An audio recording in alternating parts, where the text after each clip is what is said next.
Hey guys. Okay, so I promised that I would share with you guys a little bit about systems, and I can talk way faster than I can type. And so I figured I was just going to make myself a video and talk to you guys. And then if you have questions, you can message me or ask me. Okay, so first of all, I'm not perfect. I make lots of mistakes, and I don't have everything all together. So please don't think that I do. But I'm going to share with you guys what's working for me, and hopefully it'll work for some of you guys. So part of my developing systems came from a pure need to do it because I'm an unorganized disaster in my brain. And so when I brought on my assistants, who are fabulous, I really felt like I had to have some systems in place because otherwise they would be sitting here without knowing what to do, and I wouldn't know what to tell them to do. And so it's kind of been a work in progress. And so, of course, we're constantly tweaking, adding, changing things, but I'm going to go ahead and share with you guys how we started and where we are today with everything that we do.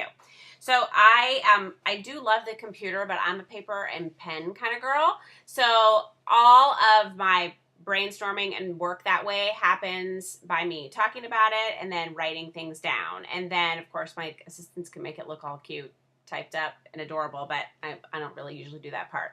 So the first thing that I did when I started to develop systems for myself was to think about all of the different groups of people that I would be having contact with or affecting in some way with my 31 business. So I looked at my personal business, and I also looked then at my team. So in my personal business, I would look at hostesses, I would look at customers, I would look at potential recruits, and then I would also categorize maybe a group of VIPs who are those people who are my exceptional hostesses in a calendar year, or any kind of group of people in your personal business that you're continuing to work with. So if you have some network marketing champions, so people who are in another network marketing business or direct sales company who are big cheerleaders for you, and you guys have a time where maybe you're swapping parties or whatever that is, you would want to list all of the different people who you have contact with in your personal business. The same thing goes true with your team. So for my team, I divided out into my new consultants, consultants who have been with me for past their start swell period, who maybe are in that just still consultant title, but have been with me for a while. You can do senior consultants, you can do leaders, you can divide your leaders out into new leaders, more seasoned leaders if you have higher level, upper level leaders on your team, what you do for them, and then of course just my team in general. And so I'm looking at each of those categories. So I literally took a piece of paper and I would write the title of each of those groups at the top of a piece of paper. And then of course I like to color code things, so my team would be one color and then my personal business would be another color.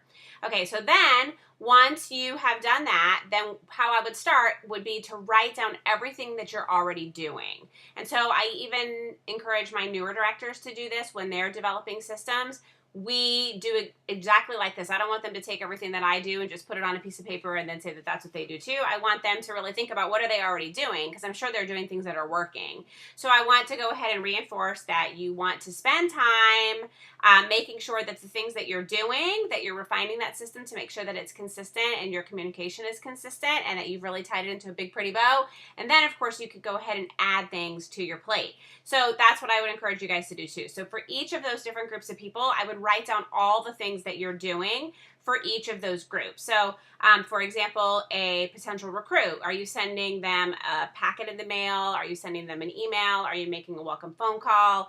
Are you following up with them 3 weeks after? Are you adding them to a Facebook group? Are you friending them on Facebook? Whatever it is that you're doing with them, write it down. Just like get everything out of your head and onto a piece of paper.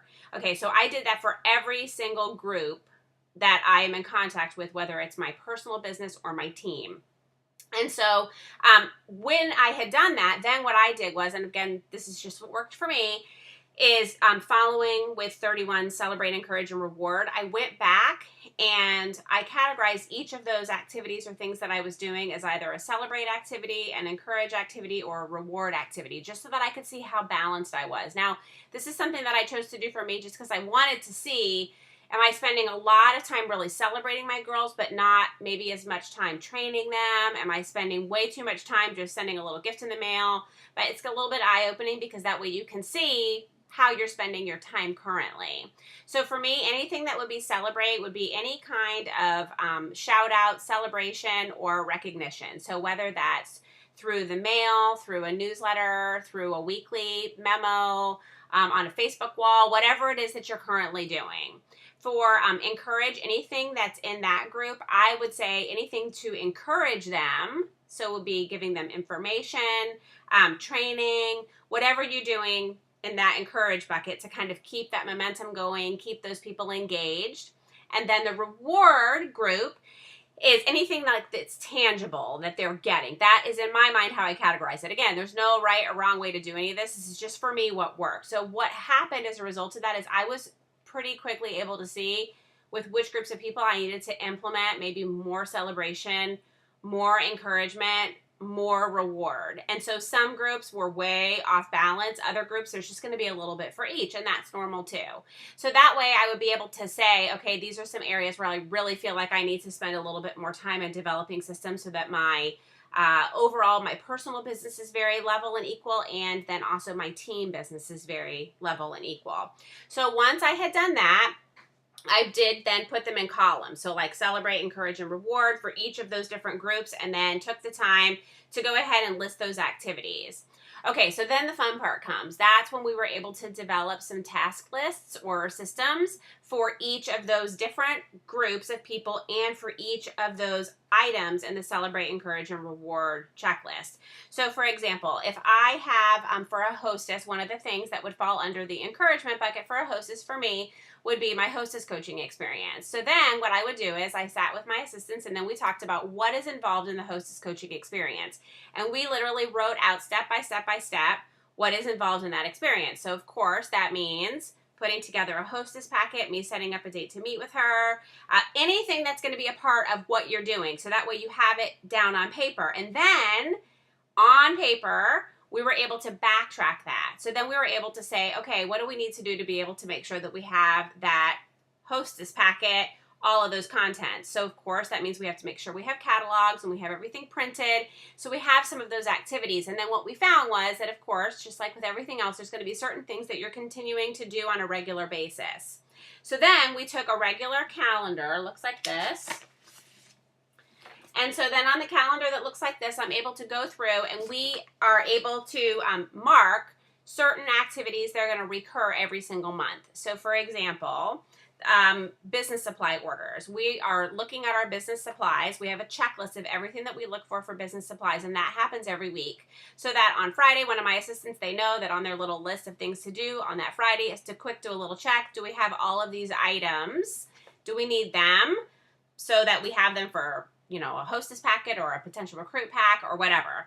Okay, the same thing goes with training calls. I know that for my team, I do a training call every Tuesday night. And so for me, every single Tuesday, I can put on that monthly calendar that I'm going to have that training call. But it's not just the training call that you want to have written down. It's the system behind having that training call. So for us, we know that if the training call is going to happen every single Tuesday night, that we're going to have 2 reminders to remind our team about the training call that are going to happen the week prior.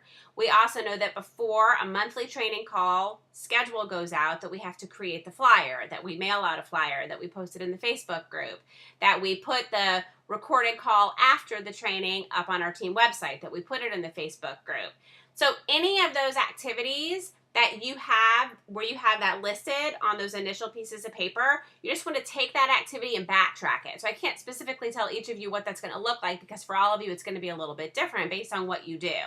So then, as you're creating those task lists of everything that you need to do to complete an activity where you've included everything, those are the things that you want to either put on your own to-do list, or you can put some on your to-do list and then delegate out to your assistants. So we actually have a weekly meeting, and so at our weekly meeting, we're able to talk about what is on our monthly snapshot, what's on our weekly snapshot. So for example, we use a weekly paper that looks like this, and then on that weekly snapshot, we're able to say what activities do we have going on during the week, and then we're able to take each of those activities. we know all of the tasks that need to be done for each of those activities. Some of them are going to be recurring, and then we're able to plug them into our binders. So we each have our little go-to binders that we use. Like I told you guys, we're very paper around here. So we have these binders, and so then in our binders, these have daily sheets. Okay, so then on our daily sheets, we're each able to add in, time-wise, what we have going on for that day. Okay, so taking it a little bit step further, once we had those papers where we're categorizing with those buckets I told you guys about, the Celebrate, Encourage, and Reward bucket. So then what we did was we went ahead and created it's like a binder that we each have that has everything in it that we do. So for example, this is what we would do for for team members, sorry. So all this is all listed out. So for every single process, every single system, everything that we do, everything is listed out. So like I shared with you guys, you know, we're checking for business supplies. If that's going to happen every single week, then there's a list of all the things we check for business supplies and everything that needs to happen from start to finish. Every week we do a Woohoo Wednesday video. What needs to happen to make sure that that Woohoo Wednesday video has all the content that it needs, who's going to do the video, when are the things pulled, so that way every single activity, it's very regular, it's very consistent, everybody knows exactly what they need to do and when they need to do it. So I think really creating systems, it's not hard to do, it just takes time. And a lot of it is really just sitting down and thinking about what are the things that you're already doing, what are the things that you want to add, and then not just the activity, but all of the things that you have to do before, during, and after the activity. So it's the same kind of thing with a party. You know, I have a sheet that talks about the party. So before a party, what has to happen before it, what happens during a party, what happens after a party. Everything from that hostess coaching experience to packing up my car to making sure that I have enough order forms to entering in the orders to adding all the customers into my Facebook group. You know, all of those kind of things that I would be doing on a pretty regular basis, things that you're doing in your business, you want to have those captured. So that way there's no question about what you need to do and when it needs to happen. And then if you're spending some time every week visiting what you have going on that week and that month, you'll be able to kind of backtrack and plug those things into your calendar.